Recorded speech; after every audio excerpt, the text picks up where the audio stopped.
nos alegramos en el Señor al compartir contigo este hermoso estudio de la Biblia. Esperamos que el alimento espiritual y las bendiciones de Dios que recibas hoy sean para crecimiento en tu caminar con Cristo. Te agradecemos por acompañarnos por televisión, por audio, por Facebook o por YouTube. Comparte este estudio en tus redes sociales. Tu compañía nos alienta a seguir haciendo esta obra. Y sabes, oramos por ti y agradecemos que hagas lo mismo por nosotros. Hoy extendemos, Nesí, un cariñoso saludo a nuestros hermanos y hermanas de la República de Panamá. Oh, sí. Una tierra que irradia vida, llena de autenticidad. Así es. Donde el norte y el sur conectan. El viejo y el nuevo mundo convergen. Y paisajes cosmopolitas viven en armonía con indomables selvas tropicales. Cierto. Además de hermosas playas en ambas costas. Oh, sí. Y nuestro saludo solo se completa al enviar nuestro cariñoso abrazo a la gente de Panamá, especialmente a los que nos escriben. Dios les bendiga ricamente. Bien, Omar, repasaremos esta semana la lección 4 para el 22 de octubre de 2022. Se titula La esperanza del Antiguo Testamento. Ahora, más que nada, necesitamos que Dios nos utilice y nos ilumine para estudiar su santa palabra. Oremos. Padre que moras en los cielos, nuevamente estamos con nuestros amigos y amigas para abrir las Escrituras y extraer grandes verdades. Amén. Bendícenos, que todo lo que hagamos y digamos sea para honra y gloria tuya. En el nombre de Cristo Jesús. Amén. Amén. El texto de esta semana se encuentra en el libro de Hebreos. Hebreos capítulo 11, versículo 17 y 19. Y dice, por la fe a Abraham, cuando fue probado, ofreció a Isaac, y el que había recibido las promesas ofrecía a su unigénito, pensando que Dios es poderoso para levantar aún de entre los muertos, de donde en sentido figurado también le volvió a recibir.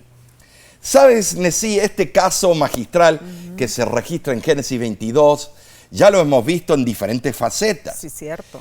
Pero aquí comienza con la afirmación de que probó Dios a Abraham. Muy cierto. La fe de Abraham en el poder de Dios, lógicamente, para resucitar a Isaac, fue lo que le dio el valor para ponerse en camino con el propósito de ofrecer a su hijo en sacrificio, ¿no es cierto? Es que solo así pudo el anciano patriarca reconciliar la promesa de Dios de que Isaac sería su heredero con la orden de Dios de que le quitara la vida. Abraham tuvo que haberse dado cuenta de que Dios estaba probándolo. Tuvo que haber llegado a la conclusión de que si era necesario, Dios resucitaría a Isaac de los muertos. Bueno, la muerte es deprimente. Sí lo es. Es fría, es antinatural. Sí lo es. Le roba a la vida la certeza y rompe abruptamente las relaciones. Así es. Morir no tiene sentido. Ahora, como humanos, nunca fuimos destinados a morir. Solo por el pecado morimos. Sin embargo, en el jardín del Edén, en medio de la oscuridad y la desesperación, Dios presentó la esperanza que brilla en medio de las tinieblas, así como la luna y las estrellas traen luz en la oscuridad. Ahora, Nesí, esta esperanza comenzó cuando, después de pecar, Dios buscó a Adán y a Eva y les anunció que Él enviaría la simiente prometida para derrotar a Satanás. Y esa es la primera profecía, Génesis 3:15. Tremendo. Y la esperanza, mis hermanos, es un don de Dios para nosotros. Así es. George Iles, el oficial de la Fuerza Aérea de los Estados Unidos que fue prisionero de guerra de los nazis en la Segunda Guerra Mundial, afirmó que la esperanza es fe extendiendo sus manos en la oscuridad. Tremendo.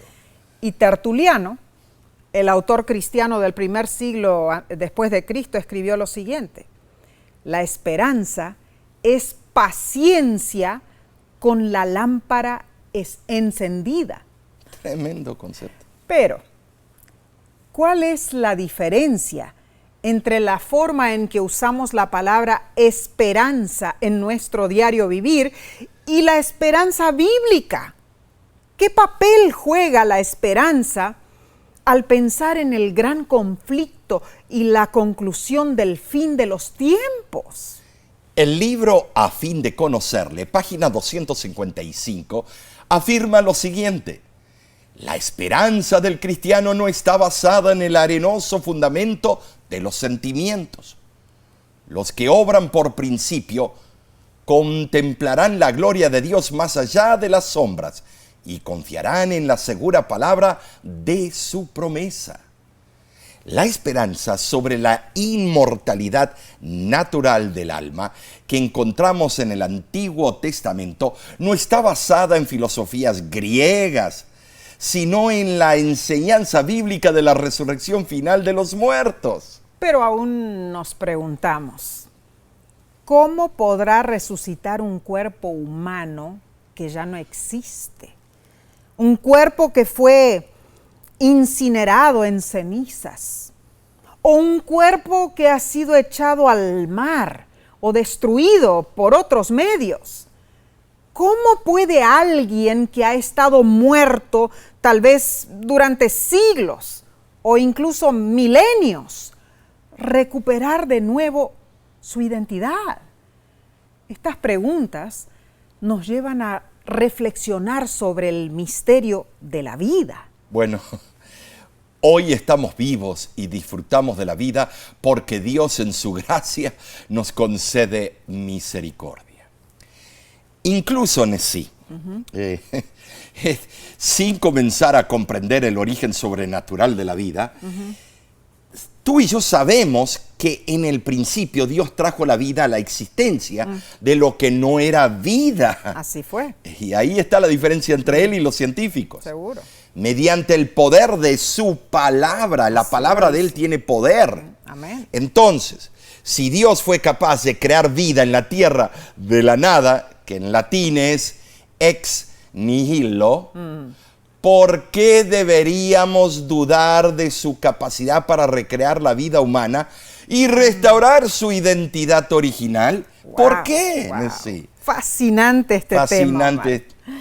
Esta semana, hermanos, reflexionaremos sobre cómo se desarrolló la noción de la resurrección final en los tiempos del Antiguo Testamento. Tremendo. Y daremos especial atención a las declaraciones de Job, a las afirmaciones de algunos salmos y de los profetas Isaías y Daniel. Tremendo. Bien, analicemos la lección del domingo 16 de octubre titulada He de ver a Dios. Ay, todos queremos eso. Amén. Ahora, vayamos al libro de Job, capítulo 19, versículos del 25 al 27.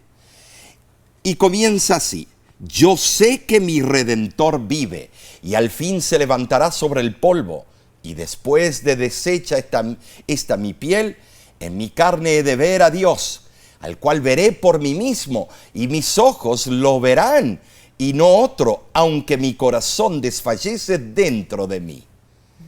La vida en sí no es justa, no. Seamos sinceros. Los buenos sufren y los impíos prosperan en muchos de los casos. Cierto. Pobre Job, pobrecito, envuelto en el epicentro de una lucha cósmica entre Dios y Satanás. Afligido Job, sí, hasta deseó no haber nacido nunca. Pobrecito, ay, nos conmiseramos. ¡Qué dolores! Sí, es terrible, pobre Job. Pero él expresó su fe incondicional en Dios. Aunque él me matare, en él confiaré, dice Job 13:15. Y la sierva del Señor en Profetas y Reyes, página 120, dice: Desde las profundidades del desaliento, Job se elevó a las alturas de la confianza implícita en la misericordia y el poder salvador de Dios. Job dijo, yo sé que mi Redentor vive. Amén. ¡Qué convicción! Esto es antes del Nuevo Testamento. Tremendo, tremendo. La palabra hebrea traducida como Redentor es Goel. Se traduce también como vengador o pariente cercano. Con frecuencia a Dios se lo llama Goel, porque Él vindica los derechos de los seres humanos. Así es. ¿Sabes? Job expresó su deseo de que hubiera un árbitro entre él y Dios. Declaró que su testigo estaba en los cielos. Pronunció su anhelo de disputar con Dios. Pidió que Dios le diera una fianza. Entonces, Nesí, cuando eso estaba ocurriendo, reconociendo a Dios como árbitro, testigo, abogado y dador de su fianza, Job afirmó que Dios era su redentor. Gloria a ¡Qué Dios! Tremendo. barbaridad esto! Esto es tremendo. Sí, la Qué verdad, emocionante, ¿no es cierto? Es cierto. Job 19 representa una de las revelaciones de Dios del Antiguo Testamento en la que Él aparece como redentor del hombre. Esa promesa se manifestó plenamente, lógicamente, en la persona y en la misión de Jesucristo en el Nuevo Testamento. Por mucho que se prolongaron el sufrimiento y las desgracias de Job, él tenía plena confianza de que Dios lo vindicaría. Elena de White afirmó en el libro Palabras de Vida del Gran Maestro, página 346, lo siguiente: el patriarca Job, mirando hacia adelante al tiempo del segundo advenimiento de Cristo, dijo: al cual yo tengo de ver por mí mismo, y mis ojos le mirarán, y ya no como a un extraño. No como a un extraño. Con esas palabras, Job indicó que, bueno, aún después de la resurrección, él retendría su identidad personal.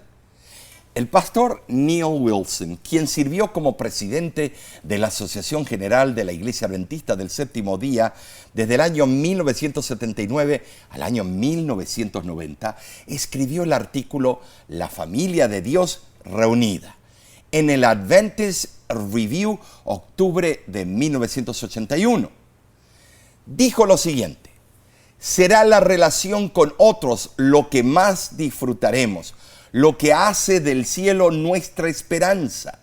Los beneficios materiales parecerán insignificantes comparados con el valor de nuestra relación con Dios el Padre, con nuestro Salvador, con el Espíritu Santo, con los ángeles, con los santos de otros reinos, naciones, lenguas y tribus, y con nuestras familias. No habrá más personalidades distorsionadas, hogares quebrantados. Todo será perfecto y saludable. La integración física y mental hará del cielo y la eternidad el cumplimiento perfecto. Qué hermoso en realidad lo que dice el pastor. Y Elena de White, en El conflicto de los siglos, página 735, escribió lo siguiente: los sentimientos de amor y simpatía que Dios implantó en el alma se ejercitarán de la manera más verdadera y más dulce. El trato puro con seres santos, la vida social armoniosa con los ángeles bienaventurados y con los fieles de todas las edades, constituye la felicidad de los redimidos. Por fe, Job y otros en el Antiguo Testamento se mantuvieron anclados en las promesas divinas. ¿Sabes, Nesí? Su esperanza en un Salvador y la vida eterna los fortaleció para sobrellevar las pruebas. Así fue. Se cuenta que una joven de 15 años se enfermó, quedando casi ciega y paralizada. Pobrecita. El médico explicó a sus padres: lamento por su pobre hija, sus mejores días ya han pasado. Oh. La jovencita decumbente replicó: no, doctor. Wow. mis mejores días están aún en el futuro. Uf. Será cuando pueda contemplar al Rey del universo. Amén. ¡Qué hermoso Amén. testimonio! Esa es nuestra esperanza. Cristo resucitó de entre los muertos, garantizando que nosotros también resucitaremos. Hermanos, la resurrección es en realidad el gran antídoto contra el temor de la muerte. Nada puede reemplazarlo. El mundo no puede traer consuelo en la hora de la muerte. Esto es muy cierto. El inicuo y asesino cardenal César Borgia exclamó al morir: me he preparado para todo, menos para la muerte. Y ahora, ¡ay de mí! No me encuentro listo.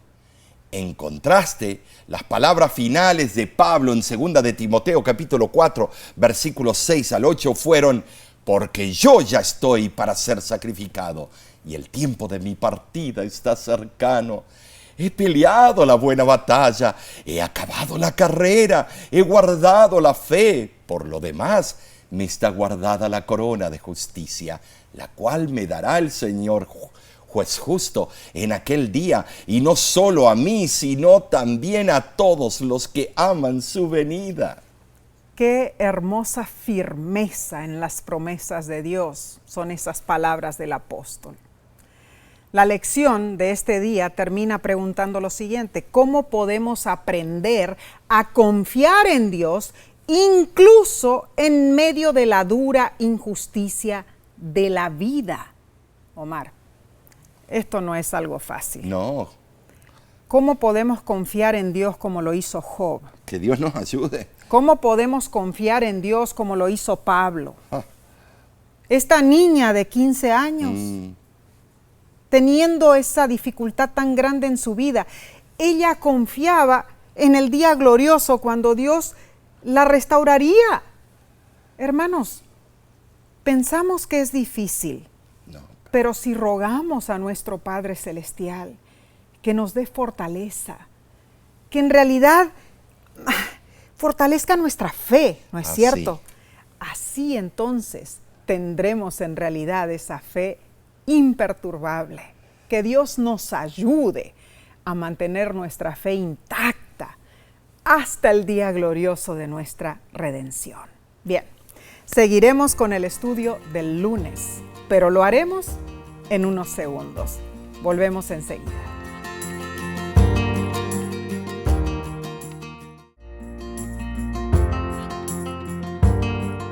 Gracias por acompañarnos.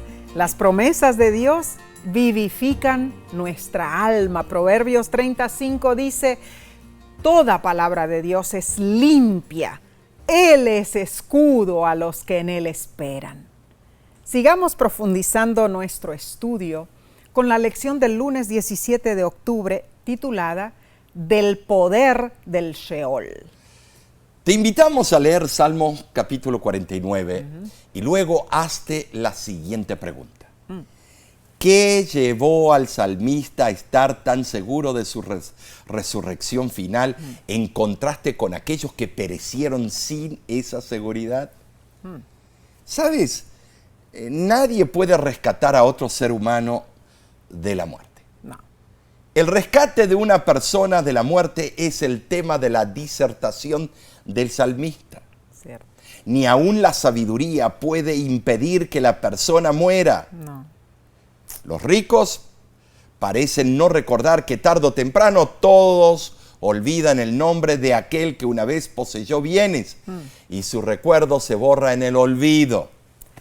Cierto, Omar, pero Job, el libro más antiguo en la Biblia, ya hablaba de la esperanza de la resurrección. Y Salmo 49:15 asegura la esperanza del que es fiel. Y dice: Dios redimirá mi vida del poder del Sheol, porque Él me tomará consigo. Esta corta frase, tanto más poderosa por su brevedad, insinúa la doctrina de la vida futura y de la resurrección de los muertos justos. Ahora, ¿sabes? El patriarca Job mencionó las flébiles palabras: desnudo salí del vientre de mi madre y desnudo partiré. Job 1:21. Cierto. Ay, y es cierto eso. Y el salmista señaló que tanto el necio como el sabio mueren, dejando su riqueza a otros. Así es. Ahora, sin embargo, hay un contraste fundamental. Por un lado, los necios perecen, aunque tratan de encontrar seguridad en sus posesiones y logros transitorios. Por otro lado, los sabios contemplan más allá de la saga humana, más allá de la prisión del sepulcro, del Seol. Ellos ven la gloriosa recompensa que Dios les tiene reservada para aquel gran día. Un día un niño le preguntó a su abuelo: oye, abuelito, ¿cuál es la diferencia entre un sabio y un necio? El anciano sonrió y le dijo a su nieto: cuando el sabio comete un error, dice, me equivoqué, y lo corrige. El necio dice, no fue culpa mía, y busca culpar a otros. Ante la adversidad, el sabio piensa, algo aprenderé de esto. El necio grita, ¡qué mala suerte! ¿Por qué a mí? Frente al trabajo, el sabio se esfuerza y se entrega con dedicación. El necio se queja, estoy tan ocupado, no tengo tiempo para nada. El sabio da su palabra y la cumple. El necio promete, construye castillitos en el aire, pero no hace nada. Y así siguió explicando el abuelito la diferencia entre el sabio y el necio. El niño lo escuchó con profunda admiración. Y entonces le dijo, ¿sabes qué veo, abuelito? Dime, ¿qué ves? Contestó el anciano. Veo que tengo un abuelito muy sabio, dijo el niño. Qué buena ilustración, porque la verdad que todos tenemos algo de necio, de acuerdo a la descripción de este sabio. Los necios nunca tendrán la esperanza segura de los sabios, de los que confían en Dios. El salmista presentó un contraste radical entre el destino general de los seres humanos y la recompensa de los justos. Por un lado, los necios morirán e irán a sus tumbas, no vivirán para siempre. En cambio, los que aman y obedecen a Dios tendrán un destino diferente. Es increíble esto, Nessie. Sí, es interesante que la relación, o no, el contraste entre necios y los salvos. Es interesante leer también Salmos 49:15 en la Nueva Versión Internacional, que dice, Dios me rescatará de las garras del sepulcro y con él me llevará. De las garras del sepulcro. Ahora, de acuerdo con la esperanza del Antiguo Testamento, esta declaración no sugiere en ninguna manera que en el momento de su muerte el alma del salmista volaría inmediatamente al cielo. Claro que no. El autor de la lección afirma lo siguiente: el salmista simplemente está diciendo que no permanecerá para siempre en la tumba.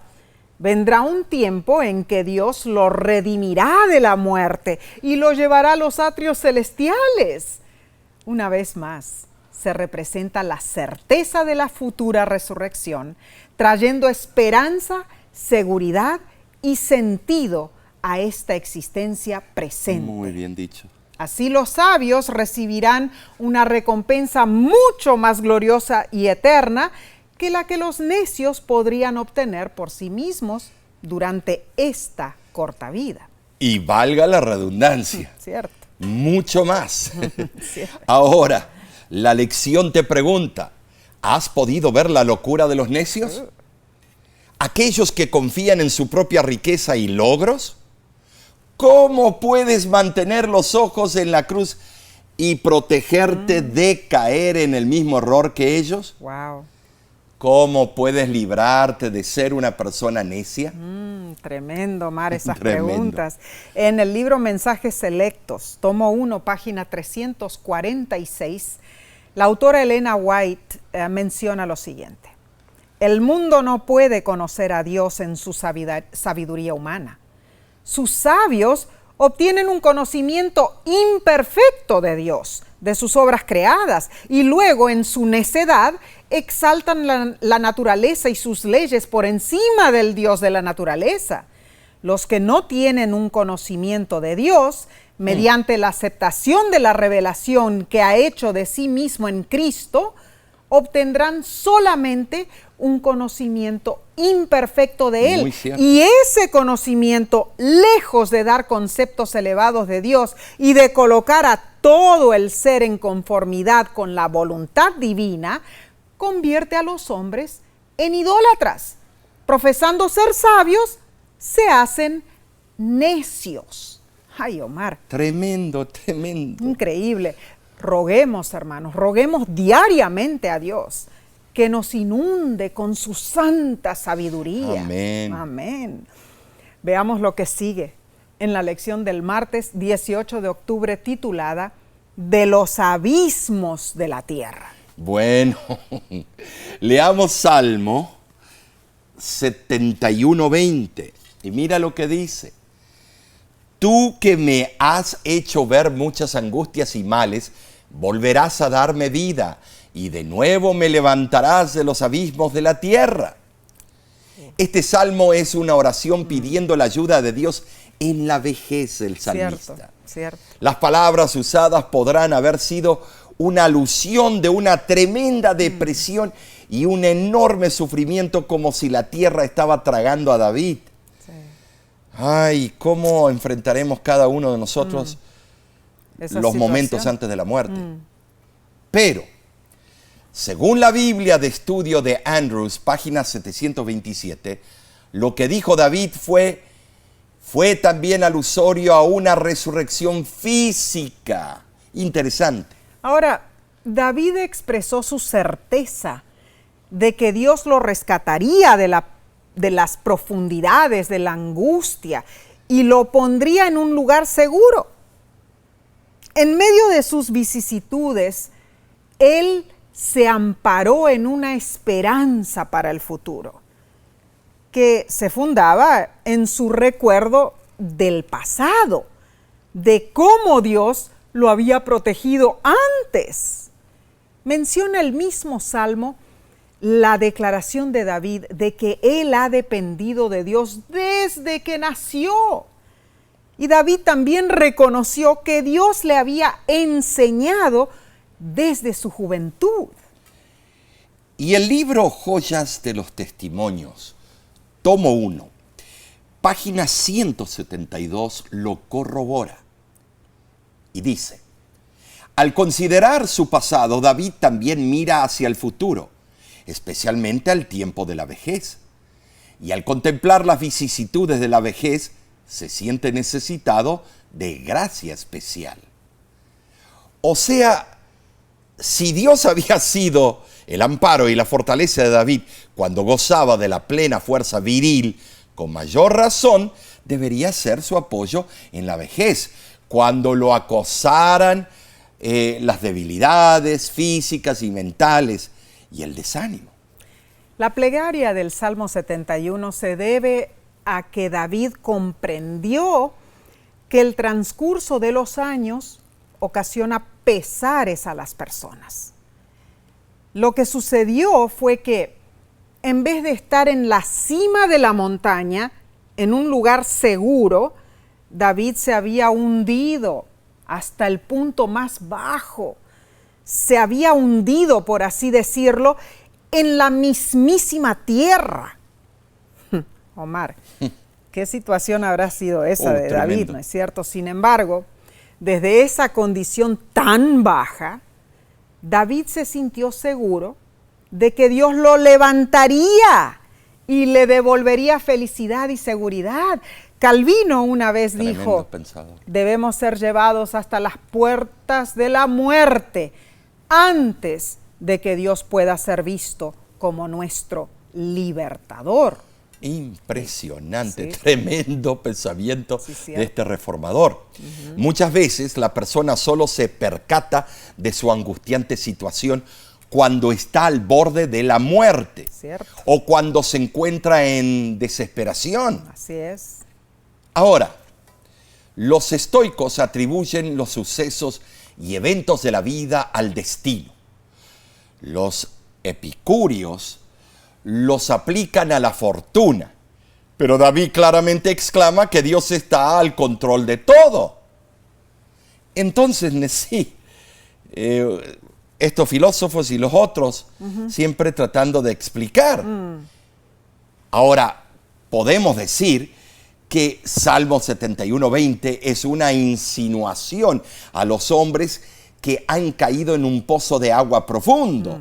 Y por consecuencia David prorrumpe diciéndole a Dios, Claro. bueno, con esperanza, Claro. pero me sacarás de este peligro extremo en el que estoy sumergido, pues sin tu ayuda pereceré. Clarito. Tremendo, pero ay, si Increíble. David se deprimió, ¿qué de nosotros? Bueno, Omar, hace poco vi un video de una señora que se llama Joni Eareckson Tada. Ella estaba contando del gozo que siente en Cristo. Ahora, Sí, ella está paralítica, de los hombros para abajo, o peripléjica. pero su rostro resplandecía mientras estaba sentada en esa silla de ruedas. Era evidente que Dios era alguien real para ella, Tremendo. alguien que le daba satisfacción y fuerza en medio de la prueba. Resulta ser que desde su niñez y su juventud, Joni era muy activa. En realidad disfrutaba de montar a caballo, hacer senderismo, jugar al tenis y era una ávida nadadora. Ay, ¿qué pasó? A los 17 años, saltó dentro de la bahía de Chesapeake en Virginia, Ay, no. aquí en Estados Unidos. Pero ella no calculó, o sea, no tomó en cuenta la poca profundidad del agua.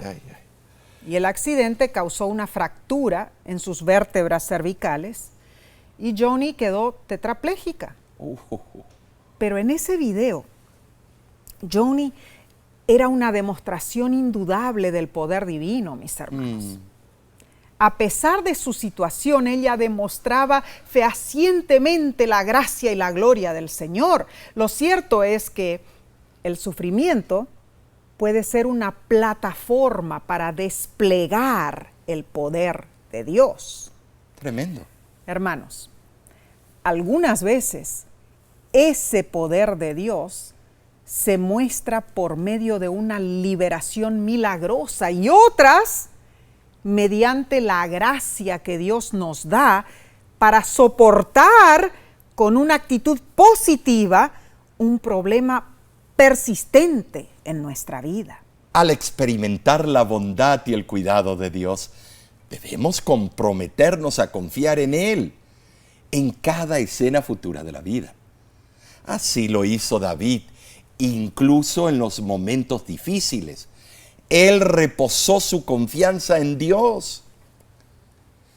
Sabes, sí, en esos momentos, juntamente tú y yo y los hermanos y hermanas, debemos reconocer algo, que no sabemos lo que nos espera. No. Quizá enfrentemos problemas tan grandes y dolorosos como David, Uy. pero es bueno pensar que no importa lo que pueda suceder, pues estamos habituados a recordar y a confiar en la bondad y la fidelidad de Dios. Amén, amén, Omar. Todos pasamos por momentos Claro. terribles de Así desaliento, es. hermanos.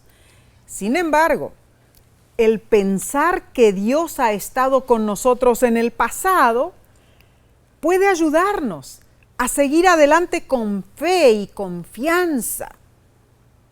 Al final de cuentas, sea cual sea nuestra situación, Dios está allí, hermanos. Eso no hay duda. Y Él se preocupa por nosotros. Así es. Él se preocupa por ti, se preocupa por mí, por ti, Omar. Y pase lo que pase, nuestra esperanza no se encuentra en esta vida, sino en la vida venidera. O sea, la vida eterna que tenemos en Jesús, la vida que recibiremos en el día de la segunda venida de Cristo. Esta es una esperanza única, Omar. Cuando vemos en el Antiguo Testamento todos estos personajes que tuvieron esta esperanza segura en la venida de Cristo Jesús. Y tuvieron sus altibajos también. Claro, claro. Eso a nosotros nos anima, ¿no es cierto? Claro. De que a pesar de todas las luchas que enfrentamos en este mundo. Y ellos se pusieron el zapato cuando les entraba. Muy cierto. Y caminaron el camino. Claro, así fue, Omar. Nos dejaron esa pauta. Tremendo, tremendo. Bien, continuaremos con la parte del miércoles, pero lo haremos en unos segundos. Volvemos enseguida.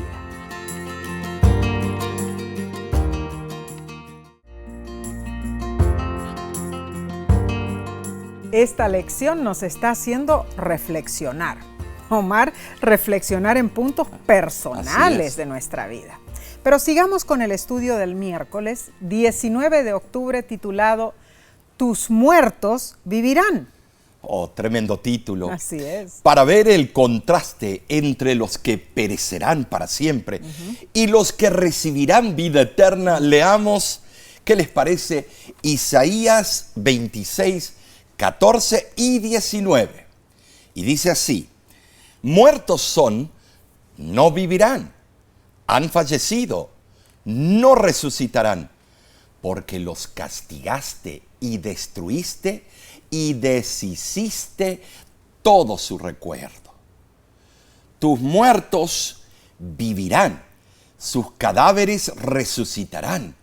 Despertad y cantad, moradores del polvo, porque tu rocío es cual rocío de hortalizas, y la tierra dará sus muertos. Isaías, en esta incidencia, conocida como un pequeño apocalipsis, dirige su atención a los gozos futuros. Así es. Cuando los muertos en Cristo resucitarán para estar para siempre con el Señor. Gloria a Dios. Es cierto, Omar. El libro de Isaías amplía significativamente la esperanza de la resurrección para los buenos, ¿no? Claro. Bueno, las alusiones bíblicas anteriores se expresaron más bien desde perspectivas personales, pero el profeta Isaías se incluye tanto a él mismo como a la comunidad de creyentes.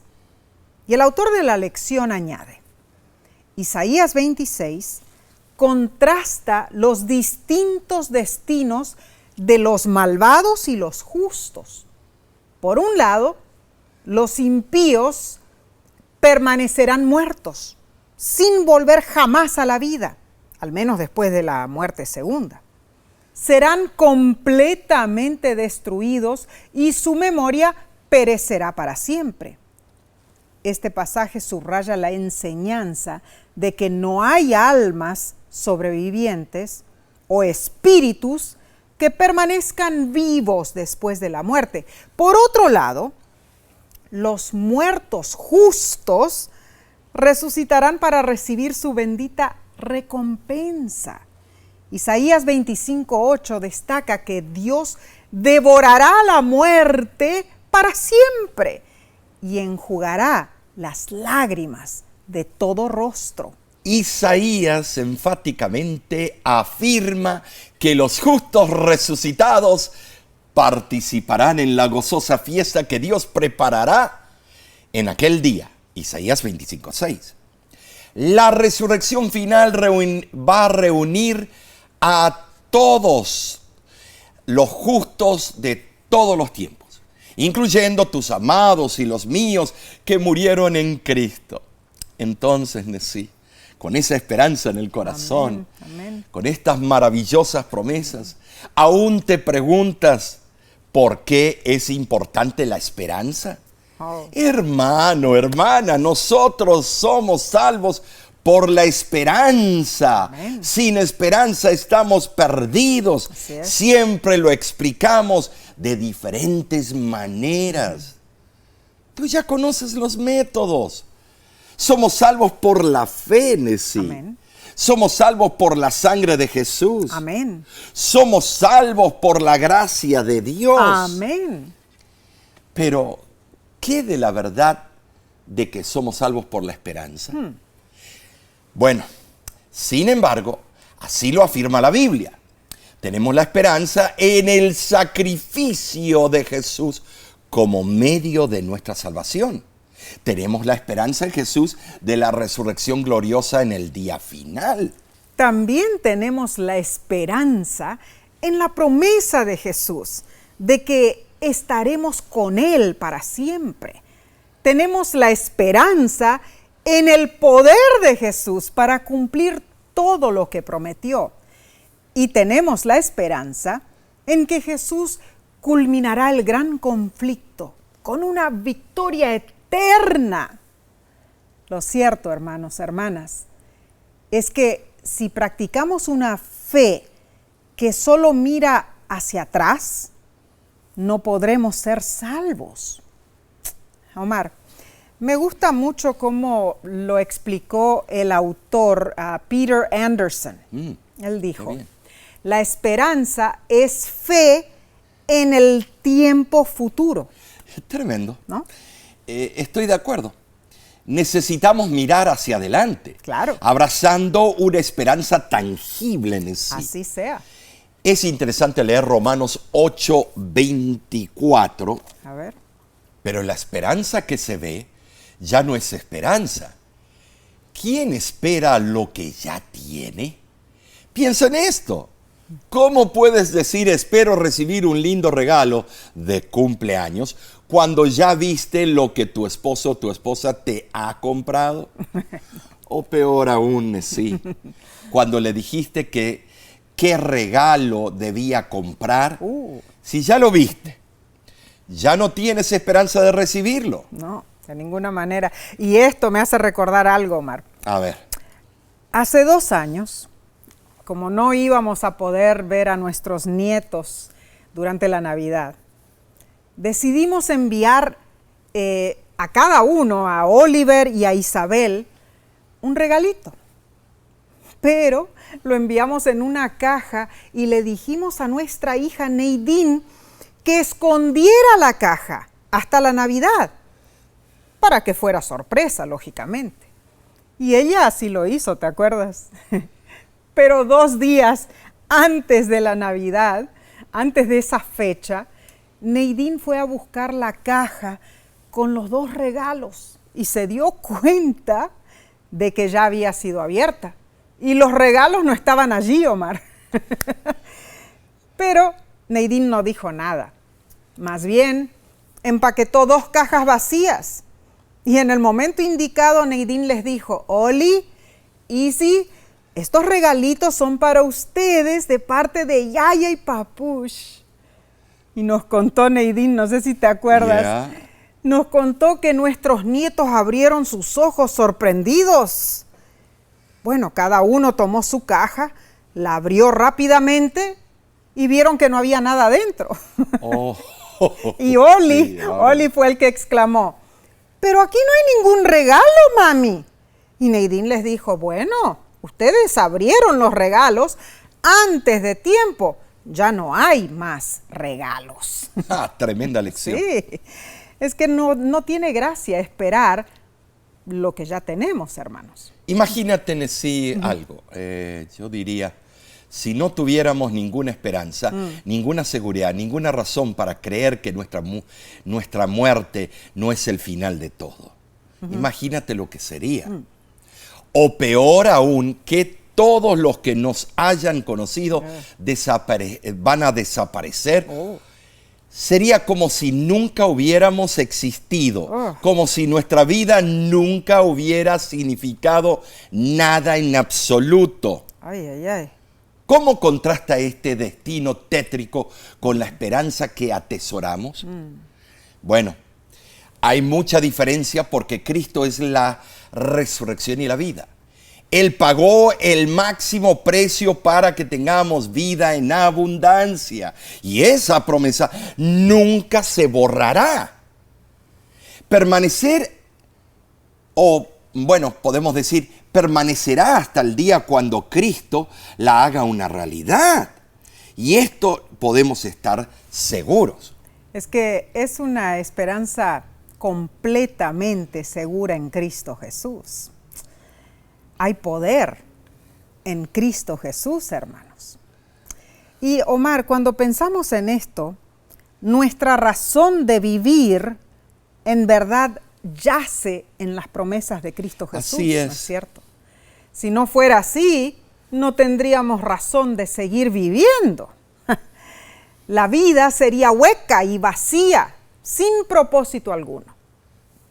Bien, vayamos al estudio del jueves 20 de octubre titulado Los que duermen en el polvo. Bueno, la lección recalca que la idea de la resurrección de los muertos aparece en el Antiguo Testamento, donde muchos tenían la misma esperanza de la resurrección final, ¿cierto? Igual que nosotros. Claro. Y cuando estudiemos el Nuevo Testamento, veremos que también habla de la resurrección de los muertos. Claro que sí. Pero, ¿qué esperanza en la resurrección encontramos en los escritos del profeta Daniel?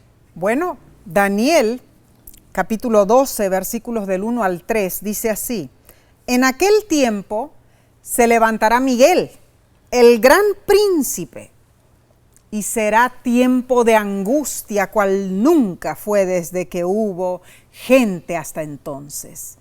Pero en aquel tiempo será libertado tu pueblo, todos los que se hallen escritos en el libro, y muchos de los que duermen en el polvo de la tierra serán despertados, unos para vida eterna y otros para vergüenza y confusión perpetua. Los entendidos resplandecerán como el resplandor del firmamento, y los que enseñan la justicia a la multitud como las estrellas a perpetua eternidad. Ahora, notemos que los acontecimientos del final del capítulo 11 y los del comienzo del capítulo 12 de Daniel están estrechamente relacionados en cuanto a tiempo. Así que en esos textos podemos ver el tiempo del fin. Cierto. Con los actos magistrales de Dios para el auge de la gran controversia. Así es. Cristo se levanta para liberar a su pueblo, Daniel 12:1. Se refiere a Miguel, el gran príncipe, cuya identificación ha sido muy discutida. Como todas las visiones de Daniel culminan con la manifestación de Cristo y su reino, lo mismo debería ocurrir aquí. Claro que sí. Ahora, en el libro de Daniel encontramos alusiones al mismo ser divino como príncipe de la fortaleza, Daniel 8:11. Príncipe de los príncipes, Daniel 8:25. Mesías príncipe, Daniel 9:25. Y Miguel, el gran príncipe, Daniel 12:1. Por esto identificamos a Miguel como Cristo. Y ya hemos estudiado profundamente este concepto. El conflicto cósmico entre el bien y el mal llega a su culminación en Daniel 12. Se describe un terrible tiempo de angustia y se menciona la resurrección de malos y buenos. Omar, aquí en verdad hay referencia a una resurrección especial, una resurrección que precede al segundo advenimiento de Cristo. El conflicto de los siglos, así lo asegura. Bueno, en la página 621 del conflicto de los siglos lo describe. Los sepulcros se abren y muchos de los que duermen en el polvo de la tierra serán despertados, unos para vida eterna y otros para vergüenza y confusión perpetua. Todos los que murieron en la fe del mensaje del tercer ángel salen glorificados de la tumba para oír el pacto de paz que Dios hace con los que guardaron su ley. los que le traspasaron, los que se mofaron y se rieron de la agonía de Cristo, y los enemigos más acérrimos de su verdad y de su pueblo, son resucitados para mirarle en su gloria y para ver el honor con que serán recompensados los fieles obedientes. Después de haber visto lo terrible que es el pecado durante los milenios del gran conflicto, los habitantes del universo se inundarán de profunda repulsión por el pecado. Así es. Ese aborrecimiento garantizará que el pecado nunca más trastornará la armonía del universo. Gloria a Dios. Bueno, Daniel dice que solo los entendidos entenderán. En el hebreo, hamanikilim, del verbo nakal, ser prudente, puede entenderse en un sentido siempre como los que tienen discernimiento o los que hacen que haya discernimiento, es decir, los que enseñan. El que discierne las cosas de Dios percibe que esas maravillas deben compartirse con otros. La sabiduría divina guía a esa persona para ser maestro de esa sabiduría para otros. Ahora, en Daniel esa palabra, en Daniel 11:33, se traduce como sabios que darán sabiduría a muchos. Enseñarán. Claro. Gloriosa esperanza, Omar. Así es. El cumplimiento de las profecías de Daniel ocurriría al final de la historia de este mundo. Así es. Y Daniel será resucitado, hermanos. Qué hermoso, ¿no? Esa promesa que él tuvo se va a hacer realidad. Bien. Al final de estos días. Claro que sí. Bien. Hemos llegado, Omar, al fin de otra lección, ¿no es cierto? Pero repasemos lo que estudiamos esta semana. Así Número 1, la esperanza es un don de Dios para nosotros y es basada en la enseñanza bíblica. Número 2, vimos cómo Job en su desaliento afirmó: yo sé que mi Redentor vive y al fin se levantará sobre el polvo. Así es. Número 3, Nesí, aprendimos en el libro de Salmo que Dios redimirá nuestra vida del poder del Seol. Así es. Volverá a darnos vida y nos levantará de los abismos de la tierra. Amén. Y número 4, leímos en Isaías que la resurrección final reunirá a los justos de todos los tiempos, incluyendo nuestros amados que murieron en Cristo. Y también número 5, ¿no es cierto? Vimos por último, concluimos el estudio con Daniel 12, donde explica el final victorioso de Dios sobre el enemigo. Bueno, sí, ¿sabes? Cada semana al estudiar juntos somos enriquecidos espiritualmente, Claro, ¿no es cierto? que sí, claro que sí. Alabado sea Dios por esta gran bendición. Pero mira, te quiero decir algo, a ti y a los tuyos. Te invitamos para que la próxima semana te conectes nuevamente por este medio. Claro que no te sí. lo pierdas. Únete no. con nosotros, invita a otros. Claro, la siguiente lección lleva por título Resurrecciones antes de la cruz. Oh, eso está fascinante, sí. Me imagino, Omar, que nuestros hermanos ya están pensando, ¿quiénes resucitaron antes de la cruz? Y si ya recordaste quién fue o alguno de ellos. O quiénes fueron los profetas que fueron involucrados, como tal vez Eliseo y Elías, ¿no es cierto? Bueno, si ya estás pensando en eso, pon tu comentario en las redes sociales. Bueno, pero no nos adelantemos. No. Estudiaremos juntos la próxima semana. Y ¿sabes? Si deseas obtener más información sobre el ministerio La Voz de la Esperanza, puedes visitarnos en nuestra página de internet. Claro. ¿Cómo, Nesí? Así es, puedes ir a www.lavoz.org.